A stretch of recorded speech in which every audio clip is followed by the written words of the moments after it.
Teman-teman,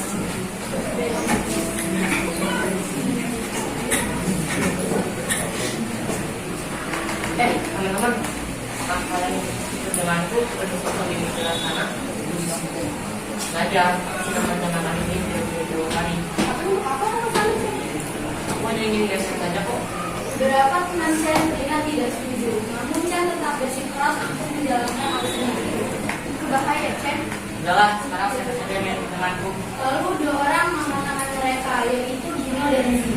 Namun di samping itu semua ada satu teman Chen yang terlihat sangat tidak setuju. Dia adalah Rin. Cih, dasar bapak menjelas-jelas satu bahaya.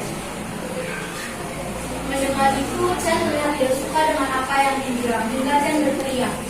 Hei, diam saja kau, cundang.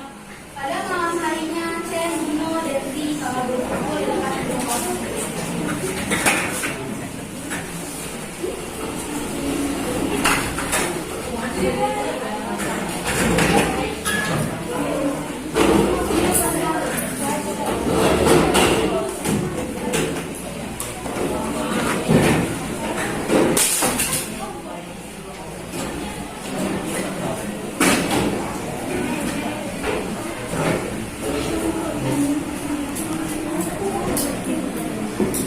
Chen, Gino, dan Zi sama berkumpul di depan gedung kosong itu.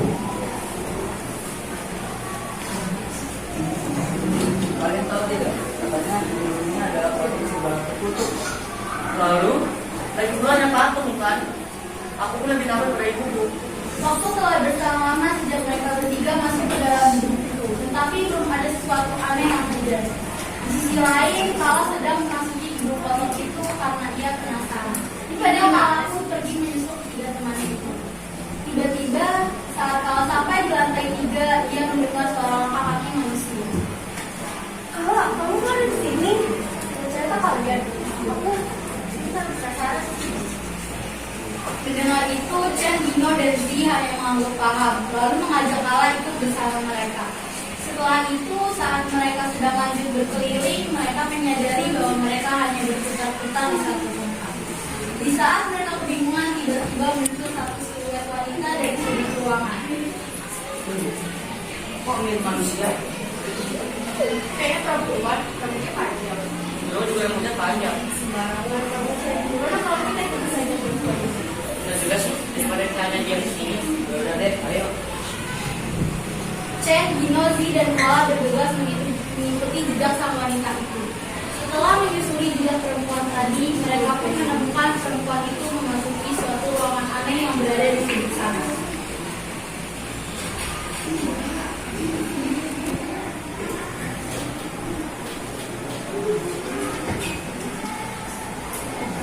Kini mereka berada tepat di pintu ruangan tersebut.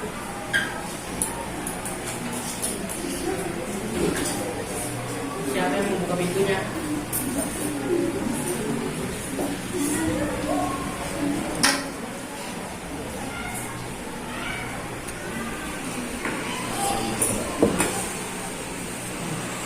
Siapa yang membuka pintunya? Kamu Chen, bukan aku pemberani. Tidak, aku tidak mau. Tanpa basa-basi, Gino membuka pintu ruangan tersebut, lalu memasukinya terlebih dahulu. Tak lama teman-temannya yang lain pun menyusul. Dalam ruangan itu terdapat satu serigala yang dimaksud oleh Gino di awal. Nah itu Zi segera berlari menghampiri patung itu dan mulai memainkan patung itu. Jadi, ini kayak ini patung tertutup yang dimaksud Gino deh. Mantap. Jangan macam-macam pula. Tak lama patung serigala itu bergetar dengan tempo yang cukup kencang.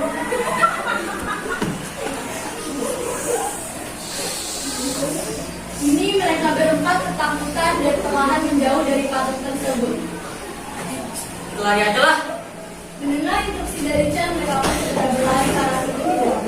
Saat sampai di lantai 1, mereka kembali melihat perempuan itu. Sebut saja perempuan itu Len. Lady berdiri di sudut ruangan sembari mata tajam ke arah Chen dan teman-temannya. Keluar!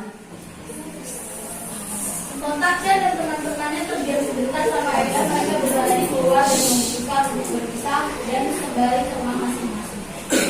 Namun tanpa mereka sadari, semua kejadian itu disaksikan oleh teman mereka. Tak lain adalah Rin.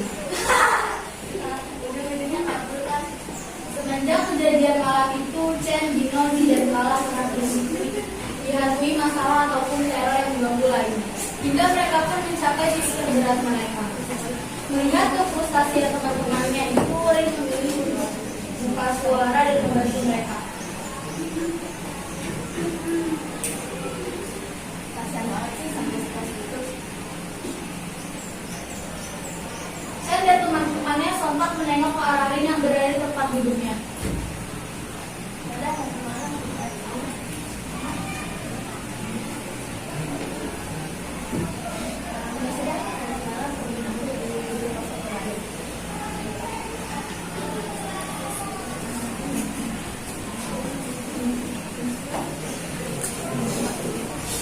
Malam hari pun tiba, mereka pun telah berkumpul kembali di gedung kosong kemarin sesuai perintah Rin. Setelah cukup lama menunggu, akhirnya Rin datang dan menghampiri mereka, lalu ia memberikan kertas yang berisi tulis. Lalu menyuruh mereka untuk memasuki ruangan patung serigala itu. Setelah mereka sampai, mereka langsung mengambil posisi melingkar tepat di samping patung serigala tersebut.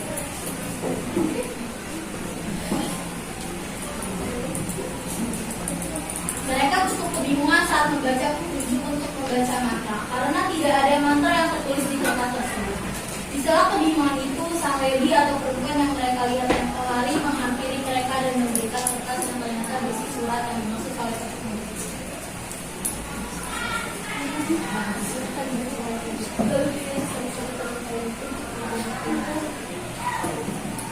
Chen pun mengambil kertas itu dan memimpin untuk membaca mantra itu.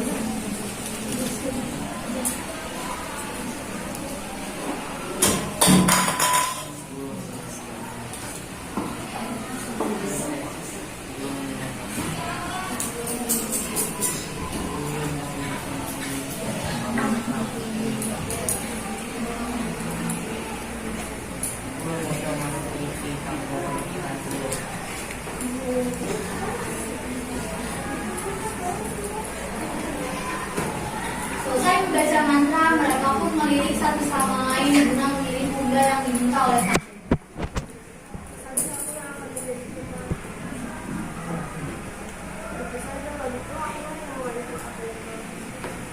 Lady itu kembali lalu membawa Zi pergi dan mereka pun pergi begitu saja.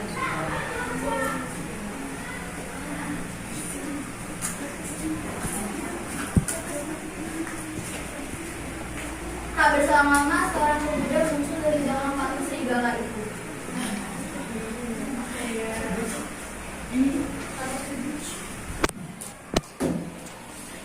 Akhirnya aku bebas.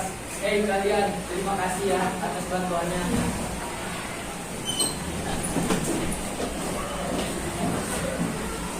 Sekaranglah kalian menjelaskan aku menjadi patung serigala itu.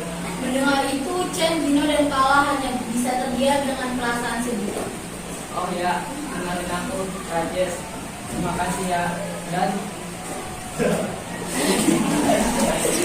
Setelah itu, Rajes pun pergi meninggalkan ruangan itu. Lalu muncullah sebuah patung serigala baru yang kini menyimpan jiwa Zi di dalam. Hari demi hari telah Chen, Dino, dan Kala lalui dengan rasa bersalah tersebut. Selesai.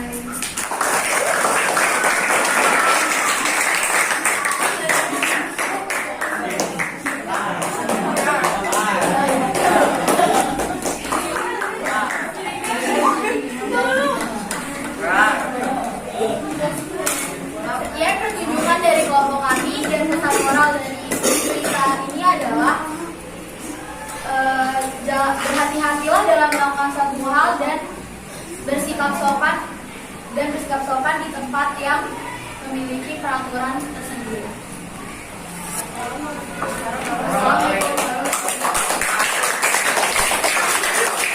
Dari yang ada sebagai narator, saya yang Pratama sebagai Rajes. saya Aura Putri sebagai Zi, saya Astro sebagai Kala, saya Abdullah Putri sebagai Nurjani. Saya Muhammad sebagai Chen. Dan